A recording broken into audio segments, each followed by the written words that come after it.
وَلْتَكُنْ مِنْكُمْ أُمَّةٌ يَدْعُونَ إِلَى الْخَيْرِ وَيَأْمُرُونَ بِالْمَعْرُوفِ وَيَنْهَوْنَ عَنِ الْمُنْكَرِ وَأُولَئِكَ هُمُ الْمُفْلِحُونَ. Sekarang kita masuk ke kiat untuk memperbanyak dan menambah rezeki kita. Ada 15 kiat yang saya susun. Tentu ini keterbatasan ilmu saya ya. Mungkin lebih dari ini tentunya. Ya. Yang pertama teman-teman sekalian adalah yang paling dasar, bersyukur. Ini yang pertama. Syukur. Alhamdulillah. Itu rahasia, itu passwordnya.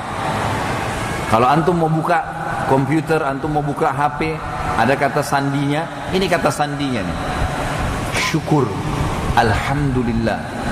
Nah, kebanyakan orang tidak bersyukur karena konsepnya adalah mereka tidak mengetahui kalau ini semua nikmat. Sehingga yang dia syukuri, yang dia anggap nikmat. Saya kasih contoh. Kalau ada seseorang di antara kita teman-teman sekalian targetnya punya mobil dan Allah baru kasih dia motor. Pertanyaannya, apakah dia pernah syukuri motornya? Kebanyakan orang tidak syukurin tuh. Padahal password untuk pindah ke mobil, syukurin dulu tuh motor. Ditanya sama temannya, kamu datang pakai apa? Pakai motor. Mana motornya? Tuh, motor sih. Kayak nggak ada nilainya motor itu. Padahal motor itu sudah menyampaikan dia ke hajatnya berapa kali tuh. Berapa tahun motor itu bantu kita istilahnya. Rumah tetangga, silaturahim keluarga, bayar utang, lagi utang, bisnis, ngajar, apalah belajar, banyak. Coba teman-teman mulai sekarang, alhamdulillah Allah kasih saya motor ini. Insya Allah diganti sama Allah, dipindahin tingkatnya. Karena memang janji Allah begitu. Syukuri saya tambah. Kata kuncinya ini. Kan gitu. Harus kita bersyukur teman-teman sekalian. Baru bisa.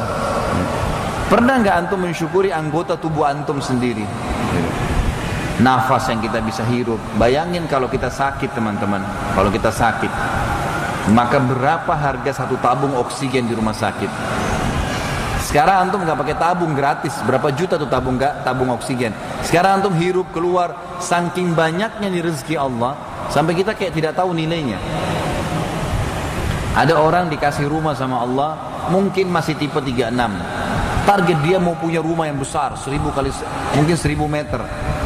Allah kasih dulu, dan ingat ya, selalu Allah kalau memberikan rezeki bertahap. Bertahap. Tidak pernah Allah kasih antum spontan langsung. Bertahap. Ini tahapan pertama nih. Syukur nggak? Syukur, pindah ke tahap kedua. Syukur, tahap ketiga. Nanti sampai pada puncaknya tuh. Cuma banyak manusia nggak, gitu kan? Dikasih rezeki tidak bersyukur teman-teman sekalian. Ada sebuah hadis mulai riwayat Imam Bukhari. Kata Nabi SAW, Allah berfirman kepada para malaikatnya, luaskan rezekinya hambaku yang ini. Ditunjukkan oleh Allah SWT hambanya, karena dengan aku luaskan rezekinya dia bersyukur. Dan tahan rezekinya hambaku yang ini, karena kalau kau bukakan rezekinya, maka dia akan kufur kepadaku. Kalau kita tahu kata kuncinya selalu bersyukur teman, Allah akan bukain. Karena Allah tahu dia kalau dibuka ini dia akan bersyukur. Kalau belum terbuka karena antum tidak bersyukur. Saya punya teman dekat di salah satu kota di Indonesia, tidak usah saya sebutkan nama kotanya. Semoga Allah menjaga beliau. Teman saya dari saya masih SMA dulu di Madinah. Waktu saya masih sekolah, dia dulu datang kerja. Jadi TKI ya di Madinah. Teman dekat, sering saya ketemu ngobrol-ngobrol sampai sekarang alhamdulillah persahabatan kami bagus gitu. Saya terus bertanya satu hal teman-teman sekalian. Apa yang membuat rezekinya orang ini belum terbuka? Teman saya ini subhanallah motor aja nggak punya, nggak ada kendaraan, tinggal rumah, tinggal sama istrinya. Istrinya yang kadang-kadang kerja, dia kadang-kadang kalau ada apa gitu dipinjam tenaganya untuk bawa mobil baru dia kerja. Kalau enggak ya enggak. Memang belum terbuka. Dan ini orang subhanallah azan ke masjid, dahinya sampai hitam kalau ibadah, sholat malam nggak pernah tinggalin. Saya bingung, apa kendalanya orang ini? Kok belum Allah bukain rezeki gitu? Padahal dia lebih tua dari saya gitu kan? Subhanallah, satu waktu dengan hikmah Allah saya diundang oleh teman-teman muslimin di kota dia untuk tablik akbar. Datanglah saya dari satu kota yang besar ke kota itu. Saya sewa mobil dari dua kota yang berdekatan, saya datang. Begitu saya sampai di kota dia, ketemulah ngobrol-ngobrol, nostalgia dulu waktu masih di Madinah, ketemu dan seterusnya. Terus saya sewa mobil nih, dari kota A ke kota B, kotanya dia di kota B. Kemudian saya tiba di sana teman-teman sekalian, saya tinggal Jumat, Sabtu, Ahad. Kemudian hari Ahad saya balik lagi. Kebetulan mobil yang saya sewa dari kota A ini, sepupu saya sendiri yang bawa. Dia punya mobil sewa, saya sewa mobilnya gitu. Baiklah, perjalanan sekitar 1 jam. Waktu saya mau balik ke kota A, dia bilang sama saya, Khalid saya mau ikut. Ayo fadhal, silakan ikut. Sama-sama ngobrol. Sampai nanti antum balik ke Jakarta baru saya kembali ke sini. Oke, baiklah. Ikutlah dia gitu. Di tengah jalan subhanallah, lagi asyik-asyik ngobrol, saya dapat jawabannya nih, kenapa sebenarnya dia belum dikasih rezeki sama Allah nih, belum dibukain gitu. Kembali kepada hadis tadi ya. Tiba-tiba ada satu mobil teman-teman sekalian, mobil yang saya sewa ini mungkin mobil Avanza. Ya. Mobil yang lewat ini mungkin mobil yang jenis yang sama, lewat ngelip mobil kami saking cepatnya dan ugal-ugalannya sampai mobil kita nggak enak gitu ya, jadi kayak nggak stabil. Terus saya bilang, Allah yahdi, semoga Allah kasih hidayah. Sepupu saya juga yang lagi bawa mobil, iya ya. Dia panggil saya kakak, iya kak ya, mudah-mudahan dikasih hidayah. Tapi teman saya di belakang ini lain, mencaci maki orang itu. Waduh, macam-macam bahasanya. Saya sampai kaget dengar kata-kata dia. Belum pernah seumur hidup saya teman sama dia, saya dengar kata-kata itu. Kata-kata yang tidak baik, mencaci maki orang. Saya balik ke dia, saya bilang, sebentar akhi, stop, udah stop. Dia berhenti. Terus saya tenang, tidak ada gunanya. Antum juga mau marah-marah, dia udah jalan, tidak ada gunanya. Saya bilang gitu kan, udahlah, nggak usah dihiraukan. Tapi saya dapat jawaban dari hati saya. Oh, orang ini mungkin belum dibukain rezeki karena ini nih. Ini baru mobil sewa saja sudah caci maki mobilnya orang. Gimana kalau Allah kasih dia mobil gitu kan? Nah sementara belum dikasih, kalau tidak dikasih sama Allah, sekarang ibadahnya bagus. Sekarang bagus, gak terganggu nih. Sholat iya segala. Ini udah dibukain karena ini nih rupanya nih. Karena ada hadisnya kan. Tapi saya nggak ungkapin sama beliau itu, saya cuma ambil pelajaran, saya bilang, oh mungkin ini jawabannya. Karena memang ibadahnya luar biasa gitu. Itu contoh saja teman-teman sekalian. Jadi syukuri nikmat. Syukuri nikmat. Ada orang, manusia itu ada 3 tingkatan teman-teman sekalian ya. Tingkatan yang paling bobrok, yang paling tidak baik, ya, maaf bahasa saya ini, yang paling tidak baik adalah orang-orang yang tidak pernah bersyukur. Contohnya, kita kalau ketemu, semua nikmat Allah pada dia dipungkiri. Suami saya begini, istri saya begini, anak saya begini, pembantu saya begini, kerjaan saya begitu. Semuanya keluhan nih. Tidak pernah lisannya bilang alhamdulillah, nggak pernah. Ada orang begitu, kita ketemu, dari pertama ketemu sampai pulang semuanya salah nih. Semuanya buruk sama dia. Itu nikmat dipungkiri. Bagaimana dengan cobaannya? Tambah luar biasa, mungkin cuma sakit flu satu kampung tau kalau dia flu gitu kan. Ini orang saya sarankan jangan menjadi orang ini. Golongan di atasnya yang standar adalah golongan orang beriman. Kembali kepada hadis riwayat Imam Muslim, kata Nabi SAW, ajaban di amri mu'min, hadis yang masyhur. Sungguh mengagumkan perkaranya orang-orang beriman, wala yakunu dzalika illa li mu'min. Dan itu tidak dimiliki kecuali orang-orang yang beriman. In asabahu sarra syakar. Kalau dia diberikan nikmat dia bersyukur, wa in asabahu darra sabar. Kalau dia diberikan cobaan dia bersabar. Jadi ada nikmat bersyukur, ada cobaan bersabar. Dan sabar definisinya teman-teman sekalian adalah menerima takdir Allah dan ikhtiar. Itu sabar. Jadi bukan kayak kebanyakan orang kita di Indonesia, sabar ya, disuruh duduk manis. Itu enggak. Salah, itu bukan sabar.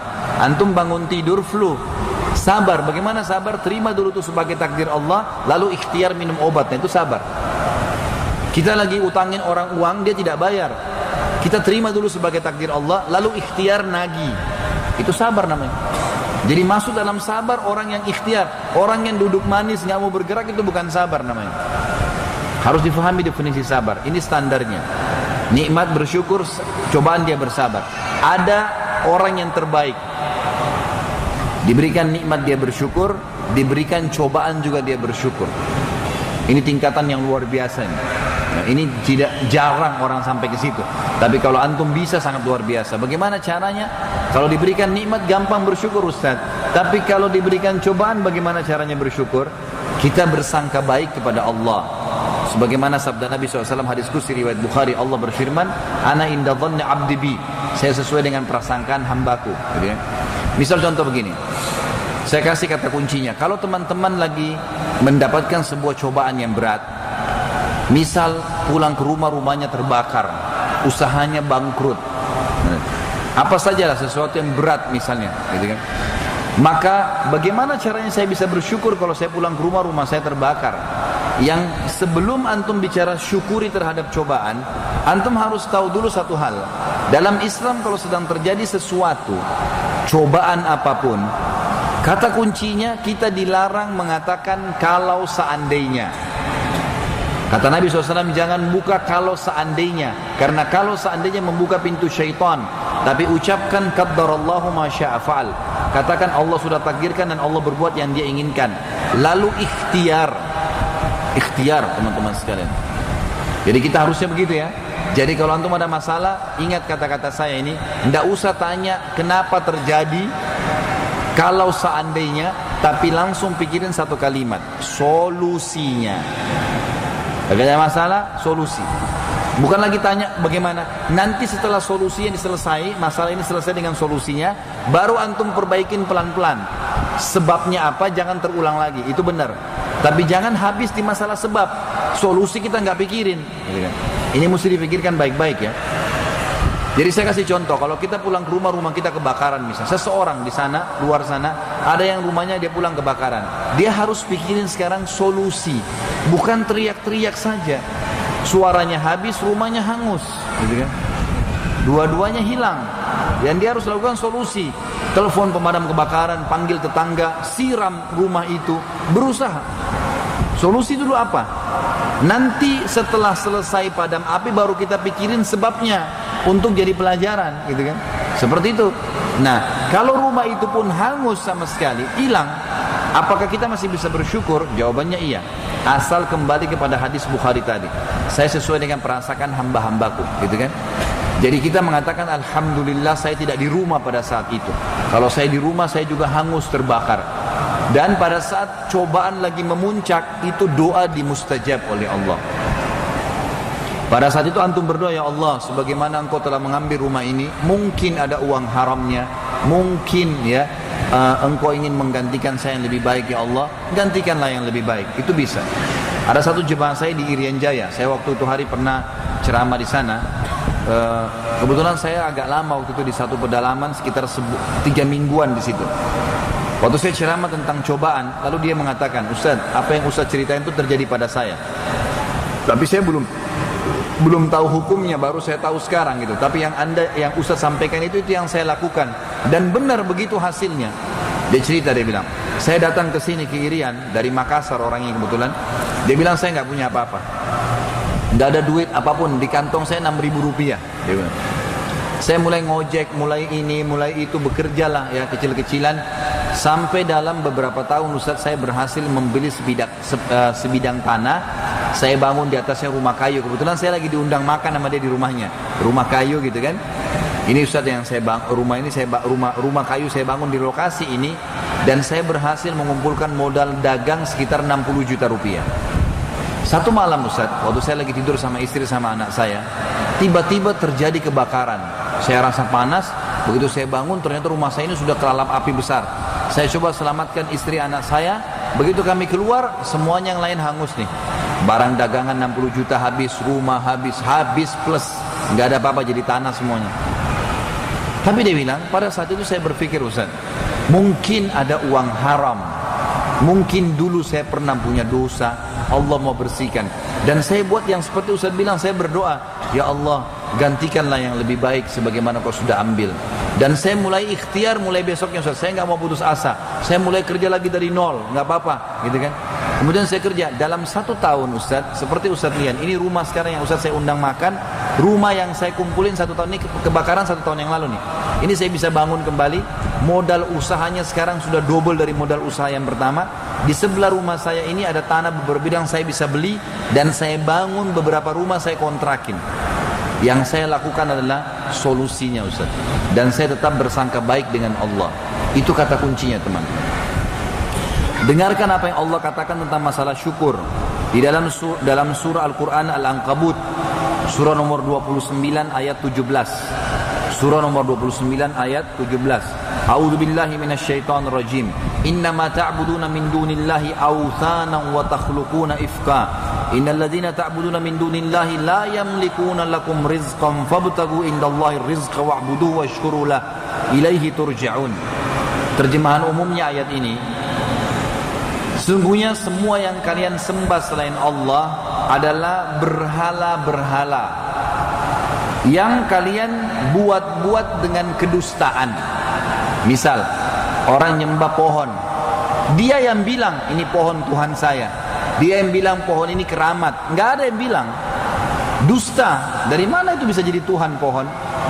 Orang yang buat patung, dia yang ambil batu, dia ambil tanah, dia ambil semen, dia yang buat, dia yang ukir matanya, dia yang ukir mulutnya, kemudian dia bilang ini Tuhan saya. Itu namanya ifka, dusta. Bagaimana kamu dustain diri kamu sendiri? Ini bukan Tuhan semuanya. Batu yang dijadikan sebagai jimat, ini bisa memberikan kepada saya ini dan itu, batu kecil. Allah mengajak kita teman-teman untuk hidup di alam manusia kita. Tidak usah mencari alam yang di luar alam manusia. Makanan kita apa yang sekarang kelihatan, minuman kita, sifat-sifat kita, udara ini fasilitas, itulah kita. Gak usah menyeberang ke alam-alam jin, alam hewan, gak perlu, gak usah, gitu kan? Gak perlu semua. Dan perlu antum tahu ya, manusia kita ini teman-teman adalah khalifah, pemimpin di muka bumi. Kita ini kalau datang ke sebuah tempat, manusia datang ke sebuah tempat di muka bumi ini, makhluk Allah yang lain pergi tuh. Secara ilmiah, saya pernah lihat cuplikan beberapa ilmuwan berhubungan dengan masalah alam hewan. Mereka bilang, sebuas apapun hewan-hewan itu kayak harimau, singa, ular, kalau cium bau manusia pergi mereka. Itu secara ilmiah begitu. Mereka tahu ada manusia, mereka pergi. Yang tinggal cuma 1-2, yang lainnya pada pergi semua. Coba diantum lihat kalau dulu rawa-rawa, dulu sawah, begitu dibangun hilang semua tuh, hilang, nggak ada, pergi semua. Termasuk jin-jinnya, setan-setannya semua pergi. Dan teman-teman sekalian, kita ini khalifah, pemimpin. Orang-orang yang minta tolong pada syaitan itu adalah orang-orang yang tidak faham kedudukan dia sebagai manusia. Dan saya ingatkan di sini teman-teman sekalian agar jangan membuat istilah-istilah yang membuat manusia akhirnya kufur kepada Allah, syirik. Seperti misal di Indonesia dulu sudah bagus-bagus dukun itu namanya dukun. Setelah dukun sudah mulai jadi masalah, ada dukun yang dibunuh oleh warga kena menipu, ada dukun yang begini, diubah sekarang. Tapi ubahnya kan nanggung-nanggung nih, menjadi orang pintar, menjadi paranormal di atas orang normal. Ini istilah bahaya nih. Orang-orang ini semua teman-teman sekalian orang-orang yang tidak pintar, orang yang tidak normal. Kenapa? Saya kasih rasionalnya.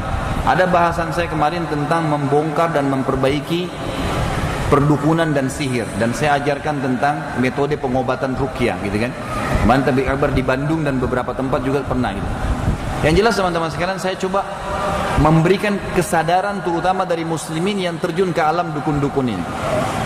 Mereka tidak tahu kedudukan mereka sebagai manusia. Kita khalifah. Jadi kalau seandainya kita ini masuk ke sebuah, kita ini datang ke sebuah tempat, yang lainnya pada pergi gitu. Orang-orang yang datang ke gunung-gunung, ke gua, pantai, minta-minta dewa ini, dewa itu, penjaga gua, manggil-manggil. Ini manusia yang tidak tahu kedudukan dia. Pasti setiap kali dia bersemedi, nggak pernah 1 jam, 2 jam kemudian langsung datang syaitannya tuh, yang dia minta panggil dewa-dewanya. 2 hari, 3 hari, seminggu, 40 hari. Kenapa? Ulama memberikan gambaran. Jadi pada saat mereka lagi minta, wahai dewa laut, wahai dewa gunung, wahai apalah di Indonesia, gondoruo lah, kuntilanak lah, namanya macam-macam, dipanggil-panggil misalnya. Setan-setan ini teman-teman tuh lihat manusia, dia lihat manusia nih, ini khalifah nih, ini pimpinan saya nih, pimpinan dia nggak berani. Tapi karena orang ini bodoh, nggak ngerti, gitu kan? Dia di situ nggak makan, nggak minum, 40 hari duduk. Ada yang sampai maaf buang air besar situ, buang air kecil sembarangan. Setannya lihat ini bodoh bener nih orang. Keluar suaranya, iya kamu apa? Saya mau ilmu kebal. Lihat bagaimana setan kerjain dia.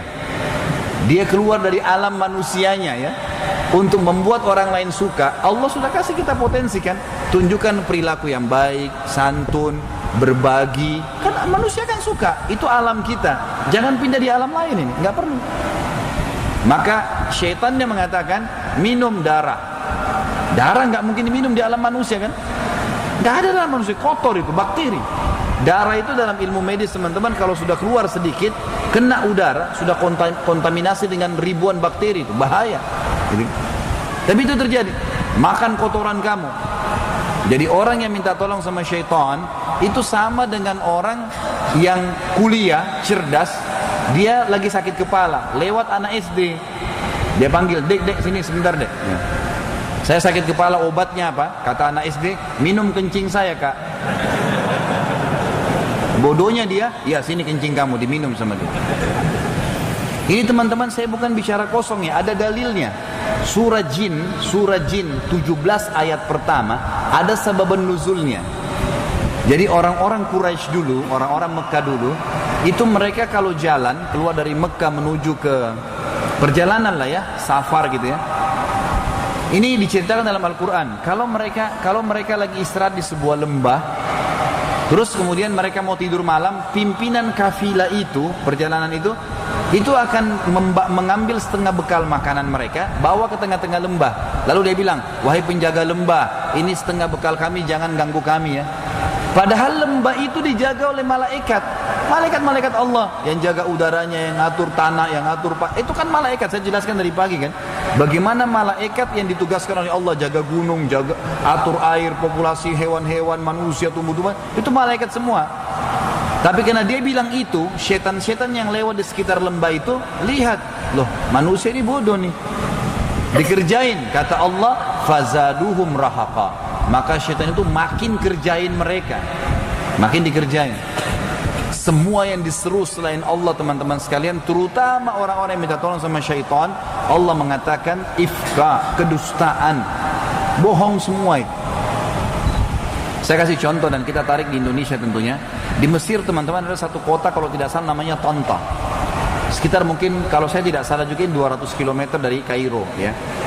Ada sebuah kisah dulu dosen kami waktu saya belajar akidah di tingkat 3 kuliah, belajar masalah tauhid di Madinah. Kemudian beliau menceritakan tentang kisah ini dan memang ternyata kuburan itu ada di Tanta itu, di lokasi itu.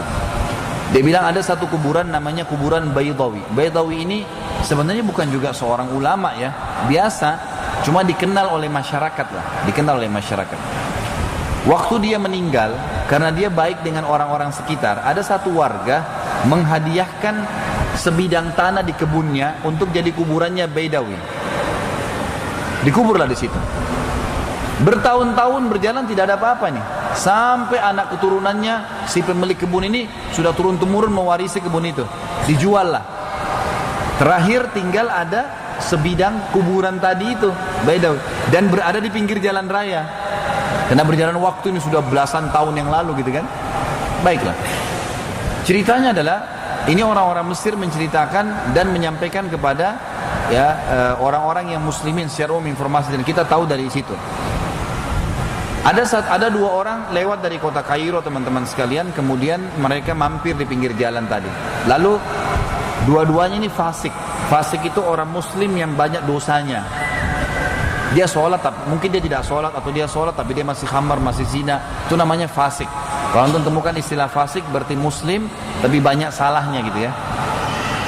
Yang terjadi teman-teman sekalian, yang satu kebetulan ban mobilnya pecah di dekat kuburan Baydawi tadi. Yang satu lagi ganti ban, yang satu ini ngelihat ke arah kuburan.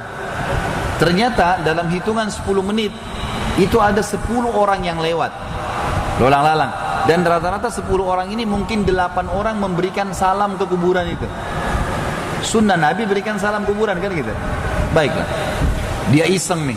Dia ambil kaleng kosong, dia nyebrang ke sebelah, ditaruh di sebelah kuburan. Kaleng kosong, ronsok, kotor. Lalu dia nyebrang, dia lihat nih. 10 menit lagi ke depan, dari 10 orang lewat ada 2 orang titip duit. Masukin di kaleng kosong tadi. Dia bilang sama temannya ada proyek nih. Pergi ke toko bangunan, kuburannya diubah. Pasang keramik, pasang pagar, pasang kelambu. Wah luar biasa, tulis kuburan Syekh Badawi. Dia tidak pusing, orang mau syirik, orang mau apa dia nggak pusing bagi dia. Taruh celengan yang bagus. Ternyata dia bilang besok setelah kita perbaiki ini, kita tunggu, lihat hasilnya sehari. Ternyata dari sekian banyak orang lewat, banyak yang mampir. Makin dikembangin, siapa yang mau berdoa silakan, menjadikan Syekh Badawi perantara. Ini sudah mulai benda mati, syirik nih. Dia nggak pusing. Sekarang teman-teman sekalian, yang waktu dikisahkan waktu itu ya, saya nggak tahu kalau hari ini. Kata Syekhnya sekarang, waktu itu mungkin sekitar, saya masih tingkat 3 kuliah tahun 97 ya. 1997 waktu itu. Kemudian dia bilang, sekarang masjidnya bisa menampung sekitar, kalau tidak salah ya, menampung sekitar 1.000 orang atau 2.000 orang jemaah. Masjid dibangun besar dan bisa menghasilkan per bulannya 1 juta pon Mesir. Kalau kita mungkin 1,5 miliar, gitu kan, rupiah. Orang itu hidup dari situ tuh, dari celengan tuh. Dia nggak pusing orang syirik atau tidak, gitu kan. Tapi ini contoh teman-teman sekalian, ternyata yang disembah selain Allah itu memang kedustaan. Nggak ada hubungannya, kuburan itu apa hubungannya? Di Indonesia teman-teman yang datang minta-minta ke kuburan, coba tanyain, suruh jujur, apa yang kamu minta ke situ? Kalau kamu yakin itu bisa memberikan manfaat, saudaraku, kenapa kau tidak yakin Tuhannya kuburan itu lebih mampu? Tuhannya batu itu, Tuhannya manusia itu. Apa kata Imam Nawawi rahimahullah, seorang ulama Syafi'i yang masyhur. Beliau pemilik kitab Riyadhus Shalihin, tidak ada yang kenal, tidak kenal beliau. Beliau juga punya Majmu' Nawawi, terkenal sekali Imam Nawawi lah. Beliau mengatakan, saya heran dengan orang yang minta-minta di kuburan. Padahal yang di dalam kuburan itu seperti dia manusia sudah terlindung tulang belulang. Kenapa dia tidak minta kepada pencipta manusia itu jauh lebih mampu, gitu kan? Seperti itulah. Jadi Allah menjelaskan kepada kita dan mengajak kita berfikir, teman-teman. Semua yang kalian seru selain Allah adalah berhala-berhala, dan kalian buat-buat itu dengan kedustaan. Innalladzina ta'buduna min dunillah, sesungguhnya semua yang kalian sembah selain Allah, la yamlikuna lakum rizqa, mereka tidak punya rezeki buat kalian. Fabtagu indallahir rizq, maka hanya mintalah kepada Allah rezeki itu, wa'buduhu, dan sembahlah dia, washkurulah, dan bersyukurlah padanya. Ini kata saksi bahasan kita adalah washkurulahu, bersyukurlah padanya. Ilaihi turja'un, kepadanya kalian akan dikembalikan. Dalil yang kedua berhubungan dengan poin pertama ini adalah surah Saba. Surah Saba, surah nomor 34 ayat 15. Saba ini kalau teman-teman buka Al-Quran, surah Saba, surah nomor 34 ini, Saba nama lainnya negeri Yaman. Di zaman Nabi Ibrahim alaihissalam, negeri Yaman namanya Saba. Di zaman Balqis, ya dulu Ratu Balqis zaman Sulaiman alaihissalam masih negeri Saba namanya. Terkenal dengan kerajaan besar.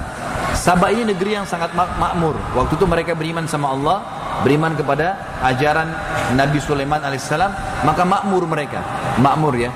Ada bendungan di sisi timur dan baratnya penuh dengan kebun-kebun tumbuh-tumbuhan, sayur-sayuran dan buah-buahan. Allah memberitahukan rahasia kenapa mereka bisa makmur, karena mereka bersyukur. Perhatikan firman Allah dalam surah Saba ayat 15. A'udzubillahi minasyaitonirrajim. Laqad kana li sab'in fi maskanihim ayah. Sesungguhnya bagi negeri Saba Yaman itu di tempat tinggal mereka ada tanda-tanda kebesaran Tuhan Allah. Jannatani ayyamin wa shimal, kebun-kebun yang lebat di timur dan baratnya. Kata ulama tafsir, di timurnya penuh dengan semua jenis buah-buahan, di baratnya semua jenis sayur-sayuran, sampai mereka menjadi pemasok terbesar di dunia pada saat itu. Orang kalau datang membawa beli sayur, makan buah, di sana pusatnya. Kulu min rizki rabbikum washkurulah.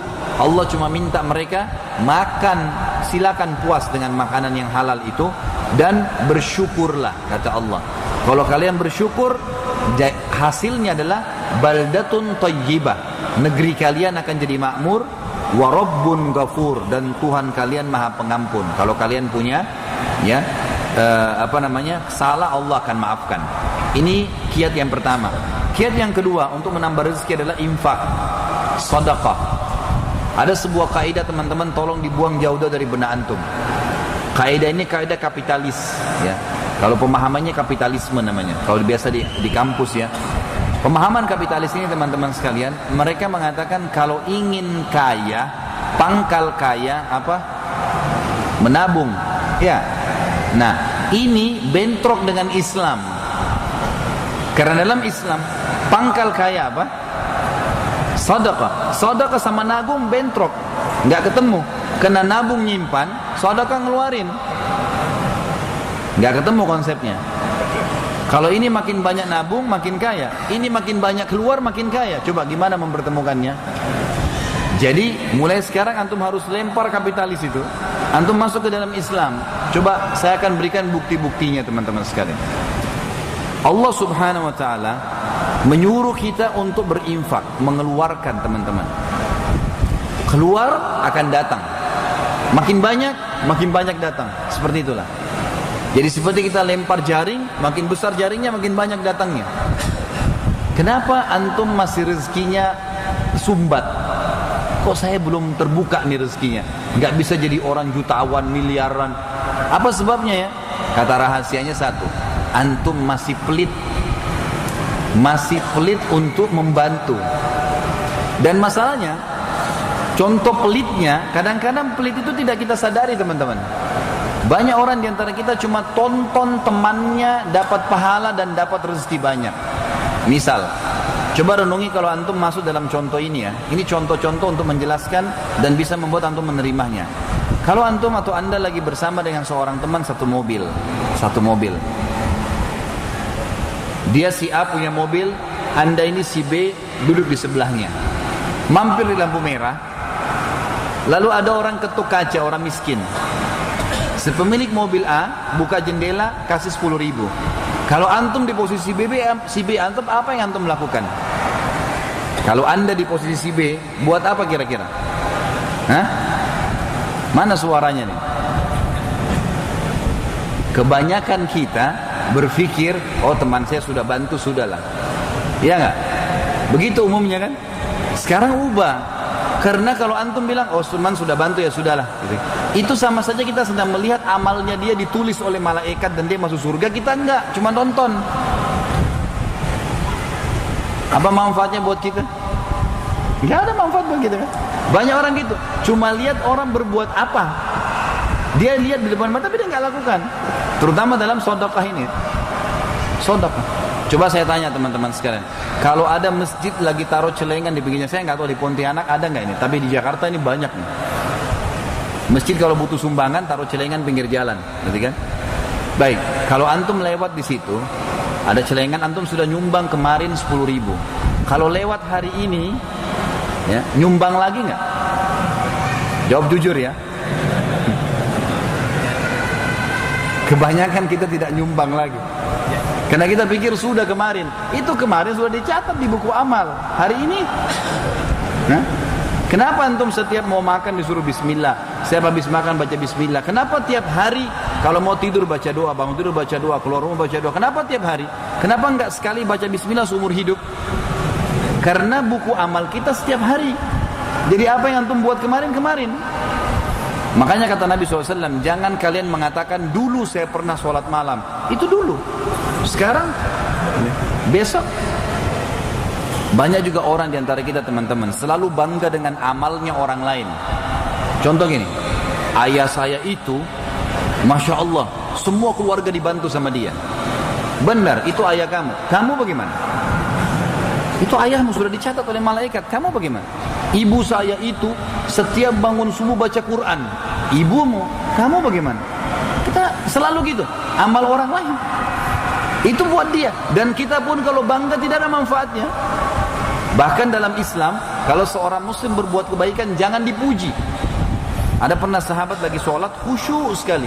Ada satu sahabat lain di depan Nabi SAW bilang, orang itu Masya Allah ibadahnya bagus ya.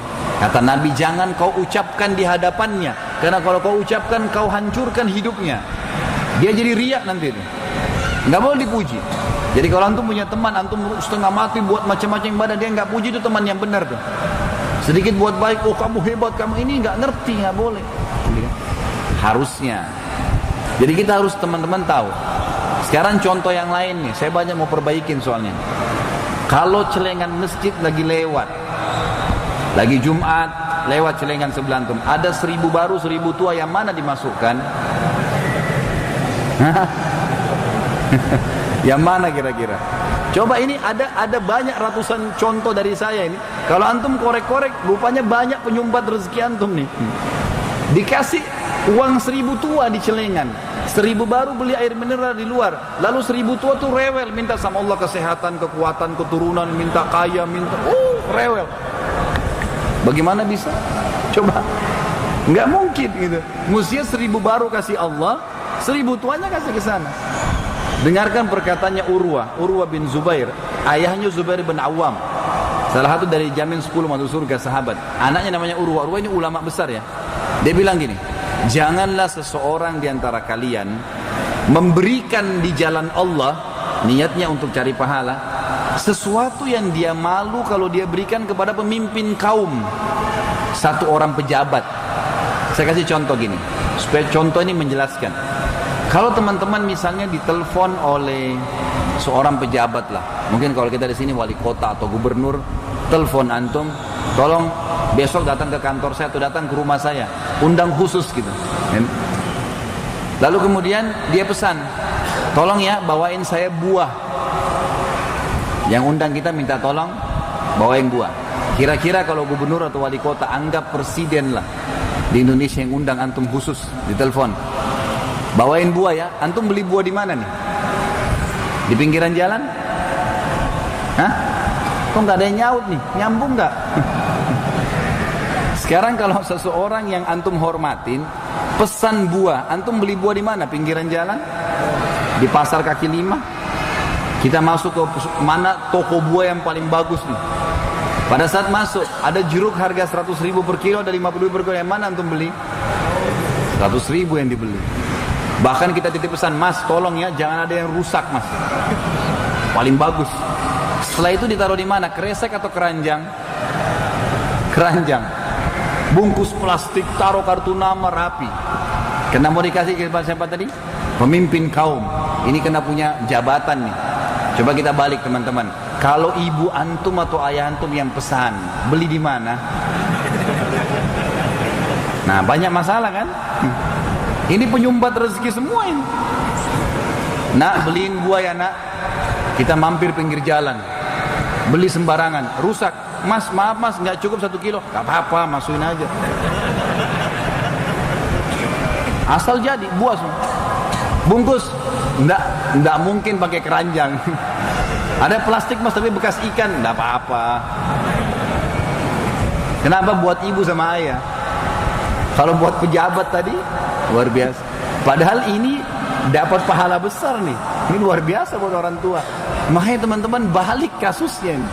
Mestinya sekarang, mulai sekarang, buat orang tua antum yang merupakan pintu surga, beliin buah yang sangat mewah, bagus, itu yang antum kasih ke dia. Karena Allah SWT, karena Allah perintahin. Itu baru bisa. Ini banyak ya, kalau kita mau korek teman-teman sekarang, waktunya sampai subuh saya ceramah gak selesai. Tapi yang jelas itu banyak ya. Orang kadang-kadang tidak mau berinfak atau membatasi infaknya karena dia pikir berkurang hartanya. Padahal renungi baik-baik sabda Nabi SAW hadis Bukhari. Kata Allah Subhanahu wa taala hadis qudsi ya, ya bena Adam, anfik alaik. Hai anak Adam, berinfak dulu di jalanku, aku akan berinfak padamu. Allah janji itu. Kasih saja, saya akan kasih. Dan kalau kasih jangan tanggung-tanggung teman-teman. Saya sampai latih istri saya, anak-anak saya, kalau lagi pegang kantong, kemudian niat mau sedekah nih, kekorek uang 10.000 ya, sudah keluarin 10.000. Malu sama Allah dikorek, cari yang lebih kecil lagi. Kasih, keluarin, tidak usah tarik kembali gitu. Insya Allah Allah akan balas. Makin besar maka makin besar rezekinya. Kalau saya pribadi sudah tidak bisa dihitung pengalaman pribadi. Saya coba praktekin teori ini, luar biasa gitu. Saya udah nggak bisa ngomong gitu ya. Belum itu non-stop ada saja jalan keluar yang Allah kasih. Keluarin sekian, batangnya berlipat-lipat ganda ratusan kali mungkin. Nggak terbatas. Coba deh praktekin. Ini resep yang tidak bisa ada keraguan. Nggak ada di sini dikatakan semoga berhasil. Pasti berhasil. Jalanin coba. Sedekah dan yang terbaik. Dan jangan menggunakan sedekah teman-teman dengan istilah daripada. Ini daripada rusak makanan kasih aja orang. Jangan. Puncaknya sedekah itu kalau antum mengeluarkan sesuatu yang paling antum merasakan nikmat. Misal antum mampir di satu rumah makan Padang misalnya, makan tadi enak, makanannya Masya Allah cocok kita, satu porsi misalnya 50.000. Coba antum praktekin mulai sekarang, beli juga porsi yang sama gitu kan, beli porsi yang sama, keluar kasih tukang parkir tuh. Coba sedekah dengan seperti itu, kasih yang terbaik, maka lihat hasilnya dari Allah Subhanahu wa taala. Dan ingat teman-teman, puncak ibadah seorang muslim adalah kalau dia mengejar target yang Allah janjikan di ibadah itu. Saya ulangi, puncak ibadah seseorang muslim kepada Allah adalah kalau dia mengejar target yang Allah janjikan. Misal, boleh nggak saya bersedekah supaya saya jadi kaya? Jawabannya bukan cuma boleh, harus begitu. Karena Allah yang janjikan itu, gitu kan? Tidak akan berkurang harta seorang hamba karena sedekah, kata Nabi SAW.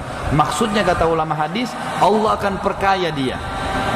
Allah akan perkaya dia. Jadi itu kata kuncinya. Dengarkan dalam Al-Quran, surah Al-Baqarah urutan 2 ayat 254. A'udzu billahi minasyaitonir rajim. Ya ayyuhalladzina amanu anfiqu mimma razaqnakum min qabli an ya'tiya yaumun la bai'un fihi wala khullatun wala syafa'ah wal kafiruna humudz zalimun. Hai orang-orang yang sudah mengaku beriman, anfiqu, keluarkan, kasih ke jalan Allah. Mimma razaqnakum, dari yang kami berikan rezeki buat kalian sebelum datang hari kiamat. Tidak ada lagi transaksi, tidak ada lagi kasih sayang, tidak ada lagi pertemanan, dan orang kafir mereka orang yang zalim.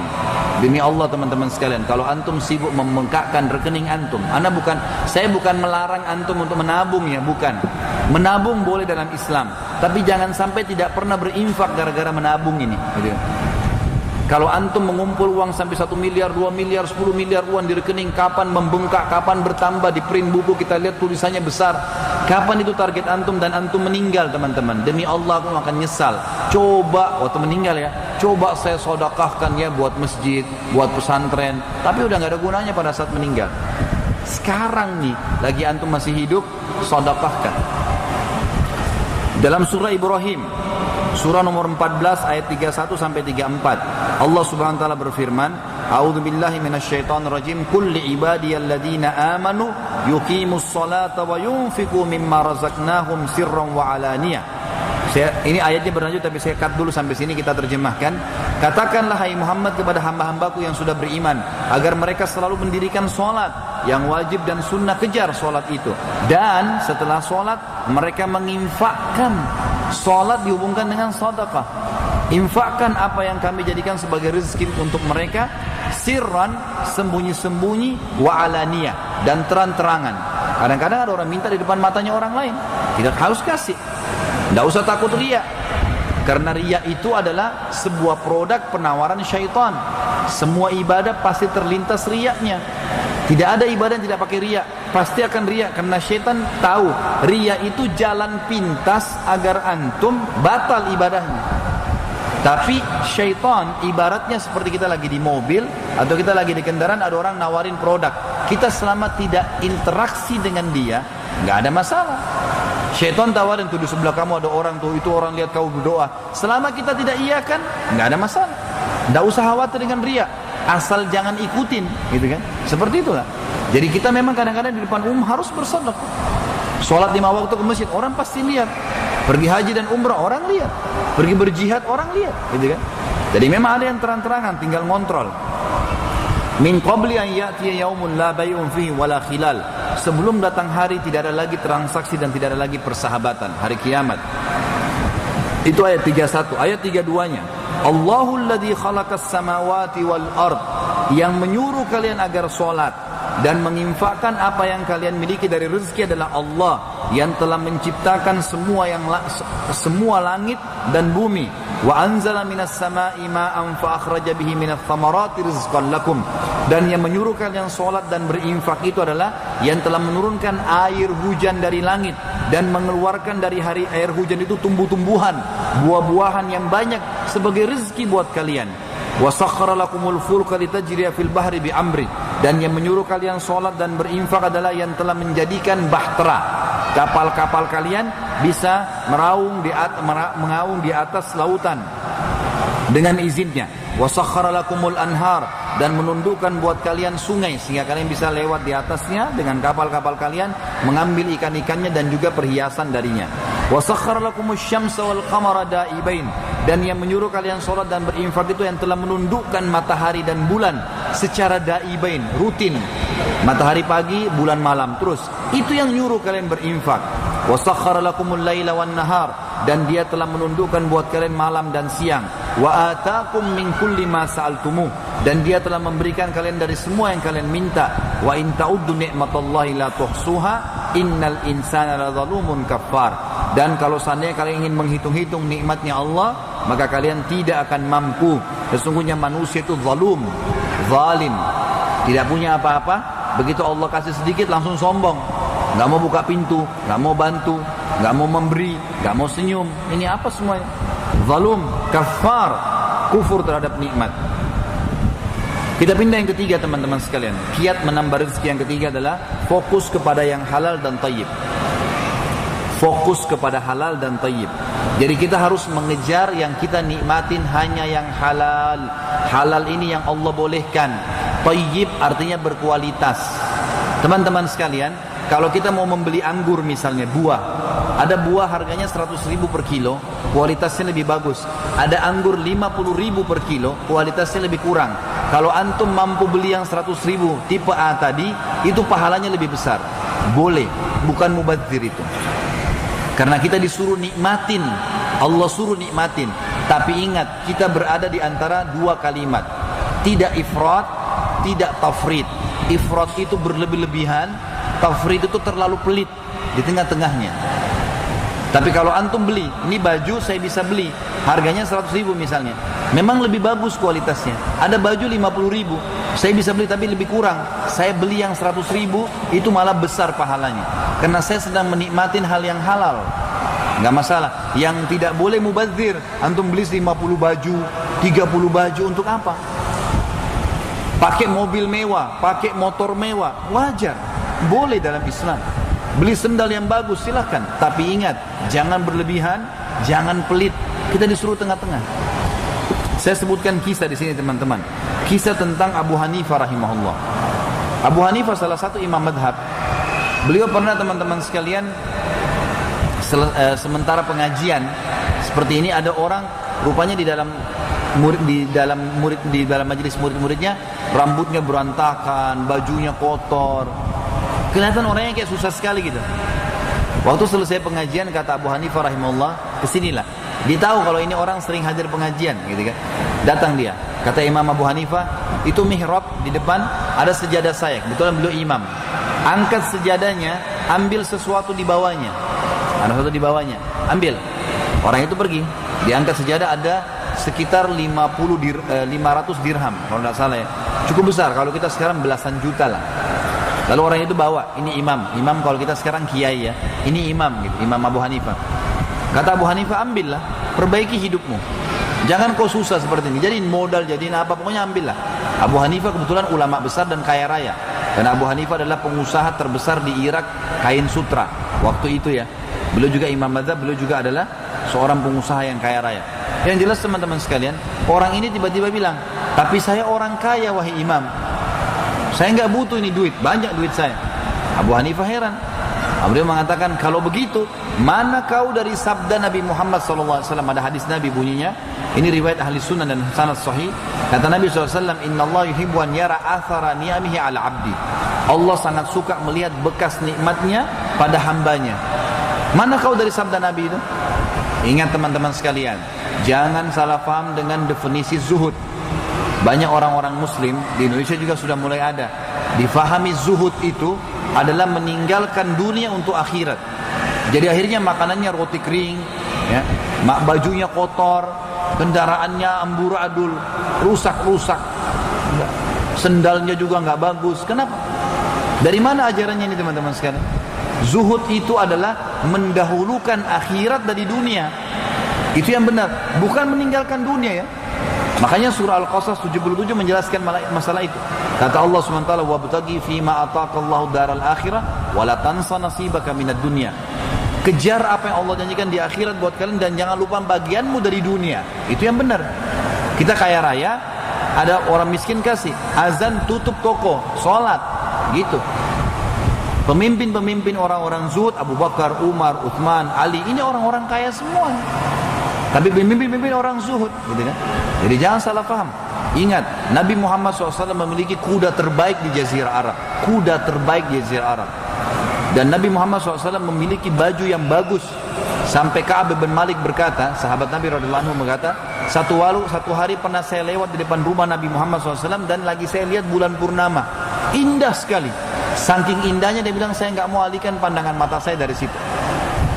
Waktu saya lagi asyik melihat bulan purnama, tiba-tiba pintu rumah Nabi SAW terbuka. Pintu rumah Nabi SAW terbuka. Nabi keluar menggunakan jubah berwarna merah, baru selesai mandi, menyisir rambutnya dengan rapi ke belakang. Lalu saya melihat ke arah Nabi, saya temukan Nabi SAW lebih indah daripada bulan itu. Kebersihan, kerapian, dijaga semuanya. Nabi SAW tidak pernah berhenti bersiwak. Mau masuk rumah, mau bangun tidur, mau tidur, semuanya, mau sholat. Bahkan beliau mengatakan setiap kali kalau saya tidak beratkan umatku, saya suruh bersiwak setiap kali mau sholat, supaya bersih bau mulutnya. Penampilannya dijaga. Nabi SAW meletakkan serbuk yang wangi dari negeri Syam. Kalau kita sekarang bedak atau minyak wangi yang dibubuhi dari batang leher beliau sampai kaki beliau, dan itu disuruh istrinya, kecuali kemaluan beliau letakkan sendiri SAW. Nabi SAW bersih, rapi. Sendalnya Nabi sampai sekarang masih ada. Sekarang disimpan di museum. Kalau saya tidak salah di Mesir atau di Turki ya.